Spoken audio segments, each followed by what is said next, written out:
싶은 말씀. 사무엘상 21장입니다. 마지막 15절 한 절 읽겠습니다. 내게 미치광이가 부족하여서 너희가 이자를 데려왔다가 내 앞에서 미친 짓을 하게 하느냐? 이자가 어찌 내 집에 들어오겠느냐 하니라. 전장 20장에서 다윗은 요나단과 작별 인사를 하고 사울 왕을 피해 도망하였습니다. 다윗은 이제 더 이상 찾아갈 사람이 없어 보입니다. 그의 절친 요나단도 그의 아내 미갈도 사무엘 선지자도 이제는 그를 도울 수 없습니다. 그래서 오늘 본문 다윗은 사울 왕을 피해 도망하다가 결국 블레셋 지역 적의 진영까지 들어갑니다. 다윗은 하나님께서 선택한 자입니다. 그는 왕이 될 자입니다. 하지만 그의 상황은 절망 속에 놓여 있습니다. 오늘 본문은 절망만을 드러냅니다. 하지만 그런 상황 속에서도 다윗은 하나님을 찬양합니다. 그의 찬양은 오늘 본문에는 나와 있지 않습니다. 하지만 시편 34편과 56편에 오늘 본문의 상황을 말하고 있습니다. 오늘 다윗이 처한 절망적인 상황과 그동안 여러분들께서 사시면서 처절하고 치열했던 절망적인 상황을 한번 비교해 보시길 바랍니다. 그리고 그 절망 속에서도 나는 공급하시고 보호하시는 하나님을 발견하고 찬양했는지를 한번 생각해 보시길 바랍니다. 오늘 본문은 크게 두 부분으로 나눌 수 있습니다. 첫 번째는 다윗이 아히멜렉 제사장으로부터 필요한 것을 공급받습니다. 두 번째는 다윗이 블레셋 땅 가드 성읍에 몸을 피합니다. 첫 번째 부분은 1절서부터 9절까지 다윗이 아히멜렉 제사장으로부터 필요한 것을 공급받습니다. 1절에 다윗이 사울 왕을 도망하여 도착한 곳이 노비라는 지역이라 말하고 있습니다. 그 지역은 예루살렘에서 북쪽으로 떨어진 곳입니다. 다윗은 성소에서 아히멜렉 제사장을 만납니다. 그리고 성경은 그가 다윗을 보고 떨고 있다라고 말합니다. 왜 아히멜렉 제사장은 다윗을 보고 떨었을까요? 그것은 아마도 다윗이 혼자 있었기 때문입니다. 아마도 아히멜렉 제사장은 다윗에게 무슨 일이 생긴 줄을 눈치챘던 것 같습니다. 왜냐하면 그 당시 사울 왕은 다윗을 죽이기 위해 공개적으로 혈안이 되어 있었기 때문입니다. 그래서 아히멜렉 제사장은 다윗에게 어찌하여 내가 혼자 있고 함께하는 자가 아무도 없느냐라고 묻게 됩니다. 그러자 다윗은 2절에 거짓말을 합니다. 그것은 본인이 사울 왕의 비밀 업무를 수행하고 있고 다른 소년들도 함께 있지만 지금은 그와 함께 있지 않는다라고 거짓말을 합니다. 다윗은 왜 거짓말을 했을까요? 아마도 그는 살기 위한 본능일 것입니다. 그리고 두 번째는 아히멜렉 제사장을 보호하기 위함이 아니었을까라고 생각도 됩니다. 나중에 아히멜렉 제사장이 다윗을 도왔다라는 사실이 사울 왕에게 발각되더라도 아히멜렉은 할 말이 있었기 때문입니다. 그리고 3절에 다윗은 배가 고파 먹을 것을 요청합니다. 그리고 4절에 아히멜렉은 제사장들만 먹을 수 있는 진설병 음식을 그에게 주게 됩니다. 다윗은 절망적인 상황 속에 살기 위해 거짓말을 하고 음식을 구걸합니다. 하지만 하나님은 아히멜렉 제사장을 통해 일용할 양식을 다윗에게 제공합니다. 하지만 여전히 다윗은 절망 속에 있습니다. 그리고 이어지는 7절에 사울 왕의 측근 에돔 사람 도액이 이 모든 이야기를 듣고 있었음을 성경은 드러내고 있습니다. 이것은 다윗의 절망의 끝이 보이지 않음을 보여주고 있습니다. 그리고 도액은 다음 장 22장에 다시 등장합니다.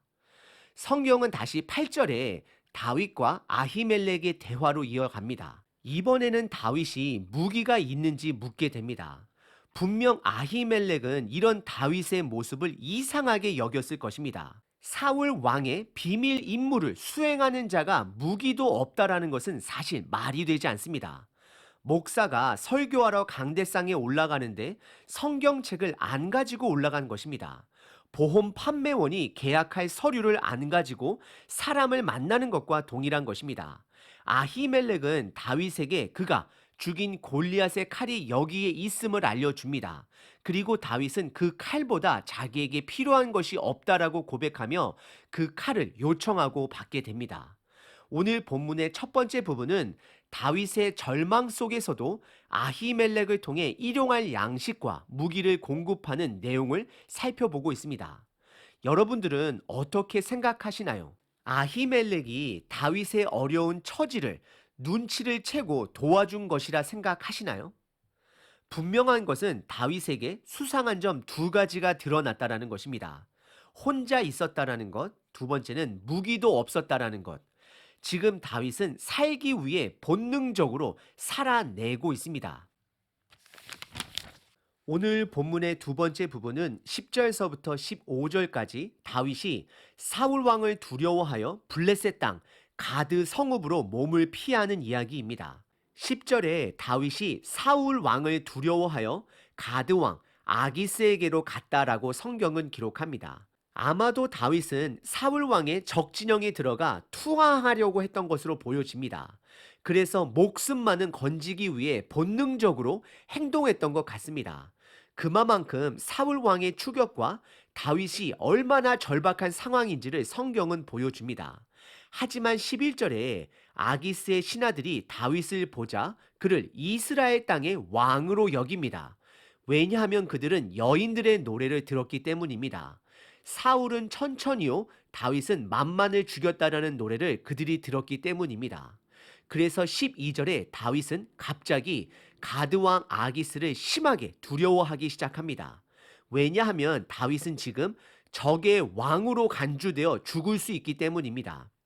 하지만 그때 다윗은 13절에 두 가지 미친 행동을 시작합니다. 첫 번째는 대문짝에 무언가를 낙서를 시작합니다. 그리고 두 번째는 침을 흘려 수염에 침을 묻히고 흘리게 됩니다. 그러자 아기스 왕은 다윗을 미치광이로 여기고 그를 쫓아냅니다. 오늘 본문의 두 번째 부분은 다윗이 사울 왕을 두려워하여 블레셋 진영 가드 도시의 몸을 피했지만 거기에서도 죽을 고비를 넘기고 있는 그의 절망적인 모습을 보여주고 있습니다. 오늘 본문에 등장한 다윗의 모든 행동은 그의 살기 위한 절망적인 몸부림인 것을 확인할 수 있습니다.